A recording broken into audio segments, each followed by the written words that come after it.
Cruel. All right. So my name's Alex. So I'm gonna be talking about a little bit about vegetarian lifestyle and how it benefits like our health, environment, and economically. So basically, my claim is the world would be a much better place if we were all vegetarian. So how many of you guys actually like stereotype like we're vegetarian, we're created by like hippies, animal loving hippies, right? All you guys know that. You're all right. So in reality, it was our ancient ancestors came up with it. So basically, certain Hindu and Buddhist sects from that they considered all animals lives to be sacred. So a lot of them are pretty much vegetarian, and from that it kind of like spread through the U.S. and Europe with this organization called the Vegetarian Club thing. And basically, I'm saying it's a much healthier lifestyle because first of all, meat has a lot of saturated fats, and that creates cholesterol, and that creates a lot of problems for a lot of people, like high blood pressure, diabetes, and a lot of those things. So and a lot of people have the misconception that vegetarians don't drink milk and things like that. No, completely different than vegan. Vegans are the ones that don't drink milk, anything made from animals that, so basically no gummy bears because they have gelatin, which is basically from animal bones. So that's a little background of what it is. And there's different kinds too. There's basically this other form of it called pescatarian, which is vegetarian, but you eat fish. Right? So it's a lot more healthier, and if you feel like you're not taking enough, like you're not getting enough of your nutrition, you can take supplements. And there's the Institute of Medicine recommends that an adult needs at least 8 grams of protein per kilogram of body weight. And I'm not a doctor or anything, so you can obviously just like go up to your doctor and like ask, I want to try this new diet because it helps a lot of people. And you get your protein from black beans, tofu, a lot of green spinach. You know, you take your green drink in the morning and you're good for the day. Well, not for the day, I mean for the morning. And basically, in our society, meat is a major part of our diet, and that creates a lot of problems. And red meat is really linked to heart disease, cancer, and diabetes. But when you conform to a vegetarian diet, there's been studies where like people lose weight, their health improves, and there's a study that a couple professors in Oxford University did, and it shows that people who adopt a vegetarian diet, if everyone adopted a vegetarian diet, approximately it would prevent 40,000 deaths from heart disease. Now that's a lot. Think about it. 40,000 deaths. That could be anyone you know, honestly. And I'm saying economically it can help save money because meat's a lot more expensive than going to the grocery store and just getting like some fruit, veggies, and things like that. And you can make a lot more healthier meals at home. And it creates jobs because yeah, you get rid of the slaughterhouses, but tofu and like the fake meat that they make for vegetarians is a lot harder to make. So will need for more people and for more jobs.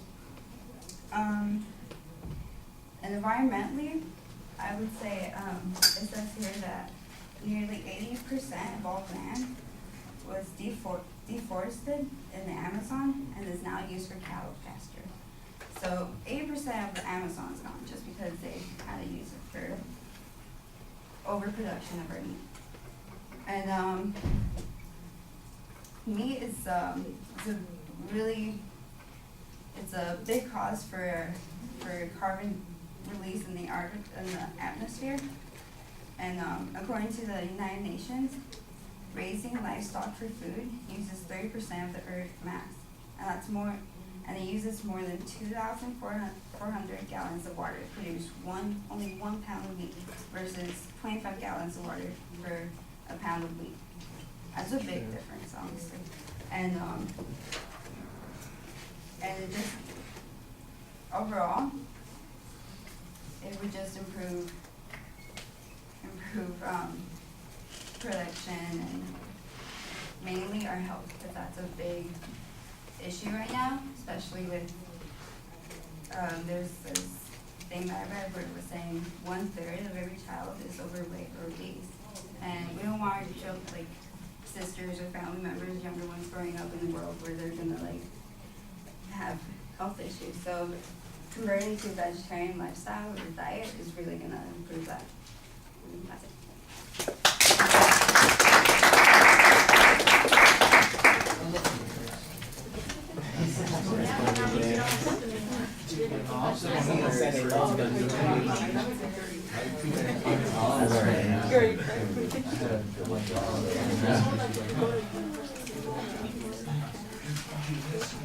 It's in the Bible. Second Amendment, the right to bear arms.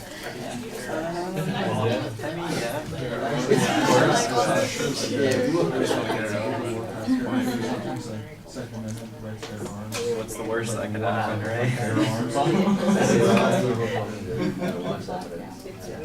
It's on camera, like viral YouTube video, kid blacks out her.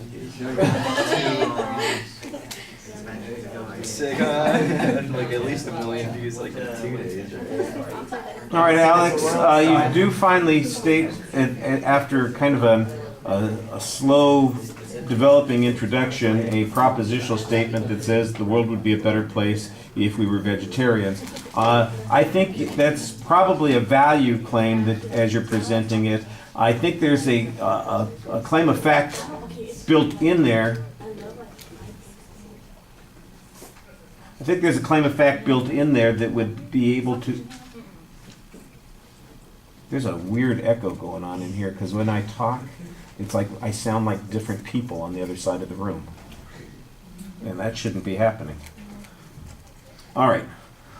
So for instance, you could argue that if people lived a vegetarian lifestyle, that the environment would improve, or that our health would improve, or that it would have, a more general statement would be there would be substantial benefits to living a vegetarian lifestyle. I think that would get you the ability to argue most of the things that you have under here. I do think you get sidetracked a little bit on some of the issue about animals and their status at the planet, and we're talking about Buddhist history, and that's got little to do with the claim of fact that you're going to try and develop here. The strongest parts of your argument had to do with the use of natural resources in order to have meat on the table, and that there might be some environmental consequence to that. I don't think that argument gets developed completely, because you don't show what harm there has, so part of the Amazon has been used for grazing cattle, and what's the consequence of that? There's another point where you say we've had, that it produces a lot of carbon, and I'm going, okay, so what's the impact of that? You leave unstated how much impact the carbon release from animal production has had on the environment and what the negative consequences of that are. You make the argument that meat is bad for people because of cholesterol. You don't present any evidence on that. You just generally make that statement. We don't have any comparative statistics on the longevity of vegetarians versus people who eat meat. The one piece of data that you have that applies to this is this study that you refer to, and that, by the way, was the one, you had two pieces of information that you actually gave a pretty good source citation on. This Oxford study, I still think it's a little incomplete, and then there was a UN piece of information on the environmental impact. Those are the two things that I think you've actually got at least a source citation on. The Oxford study says we'd have 40,000 fewer deaths from heart disease. That's That's good. Does that mean that the overall mortality rate would go down, that the length of time that people lived would go up, or does it mean that we would be replacing those deaths with a death from some other issue? I don't know. And part of the reason that we don't know is because you're at best paraphrasing the quote instead of giving us specifically what was said in those particular quotes. You get onto the obesity issue right at the end and you develop nothing on that particular point. The structure is a little problematic. You need to be much more focused.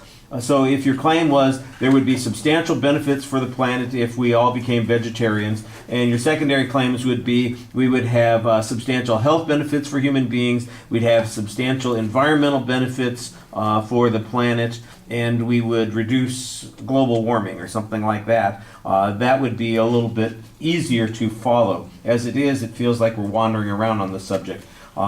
There's no data on the health issues except for the one study that you cited, and then the same thing with the environmental issues. It's very vague in the way the information is being cited. You know, sometimes I know you've got information that you're referring to, but you say, well, I read a study someplace, or I heard someplace, or people know this kind of thing, and we don't know it because we weren't there. We weren't reading the same things as you were, so you need to tell us. Merci. Michael.